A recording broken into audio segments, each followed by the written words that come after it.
சிவாய நம. திருச்சிற்றம்பலம். ஞானாசிரியராகவும் ஞான குருவாகவும் எம்மை வழி நடத்தும் நம்பி ஆரூரர் திருவடிகளையும் அண்ணாமலை பெருமான் திருவடிகளையும் மனம் மொழி மெய்களால் வணங்கி மகிழ்கின்றேன்.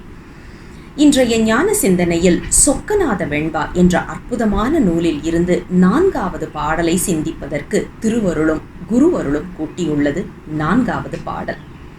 காக்கை நரி ஞாழி கழுகு பருந்துக்கு இறையாம் ஆக்கையினை யானென்று அலையாமல் வாக்கு மனம் எட்டாத வீட்டில் எனை காட்டு துட்டருளம் தட்டாத சொக்கநாதா. எத்தனை அழகான ஒரு பாடல் பாருங்களேன். இதுக்கு நாம் பொருளே பார்க்க வேண்டாம், நேரடியாகவே பொருள் புரியும் விதத்தில் இருக்கு. அதாவது காக்கை நரி நாய் போன்றவைகளுக்கு உணவாக கூடிய இந்த உடம்பு, அதை நான் சொல்லி எவ்வளவோ ஆட்டம் ஆடிட்டு இருக்கிறோம். ஆனால் இதை மீறி என்னைக்குமே பெருமானுடைய திருவடியில் இருப்பதற்கு பெருமான் நமக்கு கருணை செய்ய வேண்டும் என்ற ஒரு விண்ணப்ப பாடல் இந்த 4வது பாடல். இதில் பாருங்க, காக்கை நரி ஞாழினா நாய், கழுகு பருந்து, இவையெல்லாம் நமக்கு அழகாக எடுத்து சொல்லியாச்சு. ஏன்னா இது எல்லாமே பிணம் தின்னக்கூடியவை என்பது நமக்கு தெரியும். இது எல்லா பறவையுமே வேட்டையாடக்கூடியதாக இருந்தாலும் மிக முக்கியத்துவம் என்னன்னா, சில நேரங்களில் சோம்பேறித்தனம் காரணமாக மற்ற விலங்குகள் வேட்டையாடிய உணவை திருட வல்லவை. அப்படிப்பட்ட விலங்குகளை தான் நாம் இங்கே பார்க்குறோம்.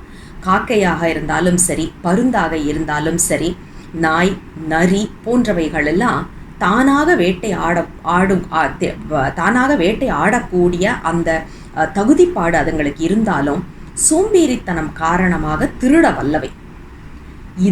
இதனுடைய சோம்பேறித்தனத்திற்கு இரையாக கூடிய இந்த உடல் அப்படின்றது, அதாவது இதை நாம் எப்படி எடுக்கணும் அப்படின்னா, நேரடியாக பார்த்தோம்னா நம்ம இறந்த பிறகு நம்மளுடைய உடல் இதுங்கள் இந்த மாதிரி பறவைகளுக்கும் விலங்குகளுக்கும் உணவாக போகக்கூடியது. சரி, அடுத்தது நாய் குணம், நரி குணம், காக்கா குணம், பேய் குணம், இதெல்லாம் நாம் சொல்லுவோம். குணத்தை சொல்கிற ஒரு வழக்கத்தை நாம் பார்க்குறோம். ஒவ்வொருத்தருக்கும் ஒவ்வொரு நேரத்தில் ஒவ்வொரு விதமான குணம் தலை தூக்கியே ஆகும். பொறாமப்பட தான் செய்கிறோம், பேராசைப்பட தான் செய்கிறோம், புறன் பேசத்தான் செய்கிறோம். என்ன தான் நாம் சிவனடியாராக இருந்தாலும் ஏதோ ஒரு நிலையில் நாம் அதிலிருந்து மீறத்தான் செய்கிறோம். இன்னைக்கு வரைக்கும் நாமளே எடுத்து பார்த்துக்கிட்டா கூட நம்மளுக்கு அது நல்லா தெரியும். நாம் ஏதோ ஒரு விதத்தில் புறன் பேசுகிறதோ இல்லை பொய் சொல்கிறதோ இல்லைன்னா புரட்டு பண்ணுறதோ ஏதோ ஒன்று நம்ம செய்துட்டு தான் இருக்கிறோம். அப்போ என்ன மேலோங்கி இருக்குது அப்படின்னா, மனித குணம் அங்கே மேலோங்கி இல்லை. காக்காவோடைய குணமும் நாயோடைய குணமும் நரியோடைய குணமும் தான் மேலோங்கி இருக்குது. ஆனால் அதுங்கெல்லாம் எங்கே இருக்குது? இந்த உடலில் தான் அது வளர்ந்து கொண்டிருக்கின்றது. அந்த எண்ணங்கள் அதாவது நாய் குணமாக இருந்தாலும் நரி குணமாக இருந்தாலும் எங்கே இருந்து அதுக்கு உணவு கிடைக்கிது அப்படின்னா, நமக்குள்ளே இருந்தே அது உணவு எடுத்து அந்த எண்ணங்கள் மேலோங்கி நிற்கின்றது. யோசிச்சு பாருங்க, ஒருத்தரை பார்த்து நம்ம பொறாமப்படுறோம் அப்படின்னா காக்காவோட குணம் வந்துடுதா? காக்காவோட குணம் வந்த உடனே நாம் அந்த காக்காவுக்கு குணத்துக்கு எங்கேருந்து சாப்பாடு தீனி போடுறோம் அப்படின்னா, நம்ம உடலில் தான், இந்த உடம்புக்குள்ளே தான் அந்த குணம் உட்காந்துக்கிட்டு நம்மளையே சாப்பிட்டுக்கிட்டு நம்மளுக்கே அது துரோகம் பண்ணிக்கிட்டு இருக்கு. அப்படிப்பட்ட உடல் தான் தாங்கி இருக்கின்றோம் நாம்.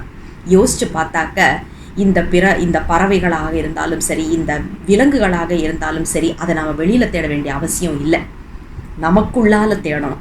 நமக்குள்ளால பருந்து எங்கே இருக்குது, நமக்குள்ளால நாய் குணம் எங்கே இருக்குது, நமக்குள்ளால நரி குணம் எங்கே இருக்குது அப்படின்னு தேடி அதுக்கு உணவு கொடுப்பதை நாம் முதல்ல கட்டுப்படுத்தணும்.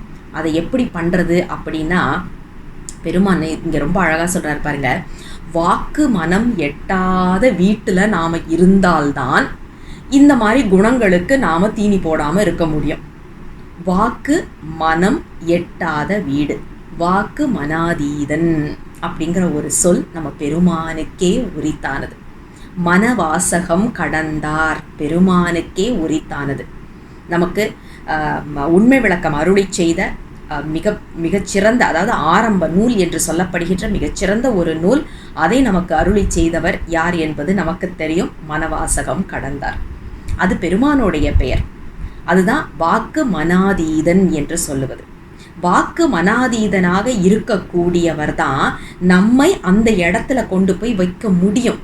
அதுதான் இங்கே சொல்கிறப்பாங்க, வாக்கு மனம் எட்டாத வீட்டில் என்னை காட்டு, என்ன அங்கே சேர்த்து வைசாமி. ஏன் தெரியுமா?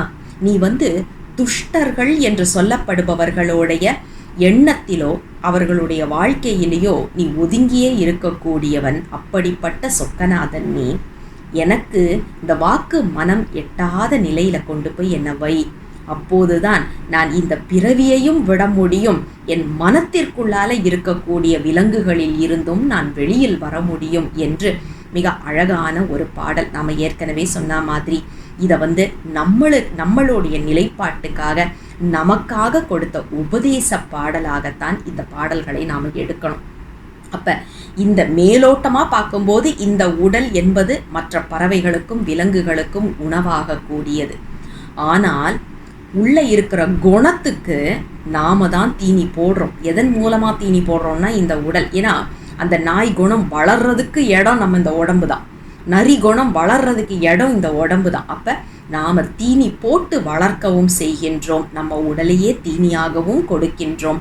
இதிலிருந்தெல்லாம் நாம் வெளியில் வரணும் அப்படின்னா பெருமான், வாக்கு மனாதீதனாக இருக்கக்கூடிய பெருமான் நம்மை அந்த இடத்துல எடுத்து வைத்தால் மட்டுமே அது நிகழும். அதனால தான் பாருங்க, துஷ்டர் உள்ளம் தட்டாத சொக்கநாதா. துஷ்டர் அப்படின்னு சொல்லியாச்சுன்னா இந்த நாய் குணம் நரி குணம் இது எல்லாம் இருப்பவர்கள் தான் துஷ்டர்கள். அப்போ அந்த துஷ்டர்கள்ட்ட இருந்து எட்டியே நிற்கக்கூடிய பெருமான். அப்போ நான் அந்த துஷ்டர்கள் என்ற அந்த கேட்டகரிக்குள்ள நான் வந்துடக்கூடாது இல்லையா? அதுக்கு யார் உதவணும் அப்படின்னா பெருமான் தான் உதவ வேண்டும் என்பதுதான் 4வது பாடல் நமக்கு சொல்லக்கூடிய அற்புதமான கருத்தாக பார்க்கின்றோம். மீண்டும் அடுத்த பாடலோடு விரைவில் உங்களை சந்திக்கின்றேன்.